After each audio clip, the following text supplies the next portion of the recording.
الرحمن الرحيم. الحمد لله رب العالمين، والصلاة والسلام على أشرف الأنبياء والمرسلين، أما بعد. وعن عمر بن الخطاب رضي الله عنه قال: استأذنت النبي صلى الله عليه وسلم في العمرة فأذن وقال: لا تنسانا يا أخي من دعائك. فقال كلمة ما يسرني أن لي بها الدنيا. کتاب ریا صالحین شپږ نوي نمبر باب شروع. بابو په باره د دې کې چې مخخه کول د ملګري سره په وخت د سفر کې او هغې ته وصیت کول، دعا د هغې نه غوښتل او ته ورته دعا کول. په دې باب کې دریم نمبر حدیث دی.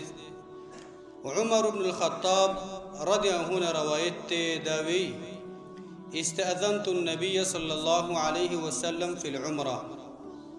ما د نبی صلی الله علیه وسلم نا د عمرې کولو په حق له اجازت وغوښتو. فأذن د الله پیغمبر ما ته اجازه راکړه. وقال او ویل: لا تنسانا يا اخي من دعائك. ای زما وروره مونږه په خپلو دعاګانو کې مه هېروه. بهترین سفر باندې وځي، الله ته نزدېکت او الله ته د مناجات یو خصوصي سفر دی. نو وروره مونږ په خپلو دعاګانو کې مه هېروه. د الله پیغمبر ورته دا ویل. فقال كلمة ما يسرني أن لي بها الدنيا. عمر بن الخطاب وی د الله پیغمبر داسې یوه خبره ماته وکړه چې زه دومره خوشحاله کړم چې ټوله دنیا د هغې د قیمت په مقابله کې هیڅ نه ده ماته. یعنې د الله د پیغمبر د خبرې دومره خوشحاله کوم چې د الله پیغمبر ماته وی مونږ په خپلو ښایسته دعاګانو کې هیر نه کې. وفي روایه بل روایت کې راځي قال نبی صلی الله علیه وسلم ته فرمایل: اشرکنا یا اخی فی دعائک. ای زما وروره مونږ په خپلو دعاګانو کې شریک کا. یعنی دې روایت نه دا معلومیږي چې عمر بن خطاب دغه شان ته په سفر باندې وتو، د عمرې په سفر نبی صلی الله علیه وسلم ته دعا خواهش وکړو. یعنی هغې له ترغیب ورکړو چې ښایسته سفر دی، زما د خوا نه ته اجازت دی په دې سفر کې مونږ هم په دعا کې یاد ساته. دا بل روایت دی سالم بن عبدالله ابن عمر دا وی. سالم دا د عبدالله بن عمر زوی دی. خپل پلار یادی ان عبد الله بن عمر رضی الله عنهما. یقینا عبد الله بن عمر رضی الله عنهما چې وکان یقول للرجل اذا اراد سفرا. دا و د دې عادت دا چې یو سړی به د سفر اراده لرله نو دی به ورته ویله: اذن مني حتى اودعك كما كان رسول الله صلى الله عليه وسلم يودعنا. ما ته رانږدې شه تر دې پورې چې زه تا سره مخخه وکم د الله د پیغمبر په شان ته، لکه څنګه چې رسول الله صلی الله علیه وسلم به مونږ رخصتولو په وخت د سفر کې راشه زما خواته راشه. فقال نو بیا ورته ویل: استودع الله دینک. زه الله ته سپارم ستا دین. سفر دا د سختیو نه ډک دی، ځکه زمونږ شریعت په سفر کې وی مسافر روجم خوړی شي، مسافر قصر منظم کولی شي، دینی سهولتونه متله ډېر ورکوي. نو څومره ښایسته دعا ده: استودع الله دینک. زه الله ته سپارم ستا دین چې الله ستا دین حفاظت وکړي. و امانتک، ستا امانت چې کم قرض دی په تا باندې، د خلکو حقوق دي، د الله حقونه دي، هغه م الله ته سپارم. و خواتیم عملک، او ستا اخرنی عمل چې ته پکې الله ته ورځي، یعنی هغه م الله ته سپارم چې په داسې حال کې د تا ته مرګ راشي چې الله د ناراضي وي. څومره ښایسته طریقه مونږ ته رسول الله ښودلې ده. کله چې ملګری په سفر کې رخصتې، خدای په امان الله په امان، دا زموږ او ستاسو د پښتو د عرف خبرې دي.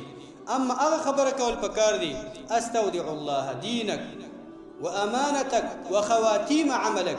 دا زموږ او ستاسو کم چې کله چې ورور رخصتېږي دا دعا باید ورته ووي. دا زموږ او ستاسو آداب د دې خبرې دي چې د دې حالت دی چې کله یو ورور د تا نه په سفر وځي ستا د خوا نه ځي تا نه لرې کېږي دا دعا ورته وکړه چې د هغې د دین د حفاظت دعا وکړه د هغې د امانتونو او د هغې د ښایسته دغه شان د آخرې خاتمې دا بل روایت دی عبدالله ابن یزید الخطمی الصحابي دا یو صحابي دی عبدالله ابن یزید دا صحابي روایت کوي دا وی کان رسول الله صلی الله علیه وسلم اذا اراد ان يودع الجيش رسول الله صلی الله علیه وسلم و چې کله به یو لښکر رخصتو قال نو ورته ویلی استودع الله دینکم الله دې لښکره ستاسو دین حفاظت وکړي و امانتکم ستاسو امانتونو حفاظت د الله وکړي و خواتیم اعمالکم او ستاسو د اخرني عملونو حفاظت د الله وکړي یوه ډله ده هغه ټوله رخصتې نو جمع سره ورته دعا وکړه استودع الله دینکم و امانتکم و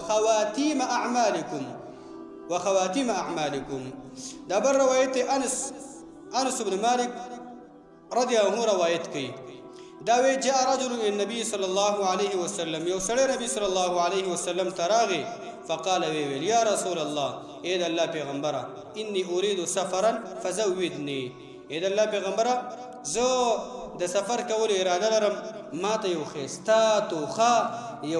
ښایسته توخه ما ته وښایه او راته راکړه چې زه به د سفر کې هغه ځان سره ملګری کړم فقال نبی صلی الله علیه وسلم ته وفرمایل زودک الله التقوى الله دې په دې سفر کې خپله پرهیزګاري د الله ستا ملګري کړي څومره ښایسته دعا موږ چې څوک سفر کې رخصتېږي هلکه پیسو نه یې جیب ډکلی دی که نه دی هلکه دا سفر ډېر لرې دی دغه شان ته پته نه لګېږي دا خبرې موږ او تاسو کوو خو هغه دین اړخ هغه د موږ او تاسو نه هېري دین اړخ هغه د موږ او تاسو نه هېري هغه څه وایي زودک الله التقوى الله دې دغه شان ته پرهیزګاري هغه ستا دغه شان د سفر هغه توخه وګرځوي قال هغې وتل زدني ای د الله پیغمبر نورم راته زید که دغه شان ته بله توخه راته راکه قال نبی صلی الله علیه وسلم وغفر ذنبک الله دې تا ته ګناه معاف کړي الله یې تا معاف کړي څومره ښایسته یعنې هغې ته مطالبې کوي د الله پیغمبر مې ډېرې پیرزونې کوي قال بیا ورته زدني ای د الله پیغمبر دغه سفر مې لرې دی د سفر خواهش لرم اراده مې کړله نورم راته نصیحت وکړه نورم راته اضافه والی وکړه نبی صلی الله علیه وسلم ته وفرمیل ویسر لک الخیر حیث ما کن څومره جامعه دعا هغې مو ته هغې کې حرص و چې د الله پیغمبر ما ته یو ښایسته نصیحتونه وکړي رخصتېږم پته نشته چې د الله پیغمبر ته بېرته واپس راځم که نه به راځم ویسر لک الخیر حیث ما کن او الله دې تا ته خیر اسان کړي حیث ما کن ته چېرته چې ته چې چېرته الله یې تا ته خیر اسان کړي څومره جامعه دعا نو موږ او تاسو هم پکار دي چې په خپل عرف کې په خپلو عاداتو کې داسې ښایسته نصیحتونه دغه شان ته کله رخصتېږو په سفر باندې د پلار مور هغې نه م اجازت اخله تا ته کوم څنګ ته نږدې یو دینداره سړی عالم ته پوهېږي چې دا ماله ښایسته مشوره راکولی شي هغې نه م اجازت اخله هغه به دعاګانې به ته وکړي نو ښه په دعا باندې سفر باندې رخصتېږه څوک چې په سفر باندې ځي زموږ شریعت دا دی د محبت د ساتلو دپاره او د مسافر دعا هم قبلېږي عموما نو د هغې نه هم دعا مطالبه کول پکار دي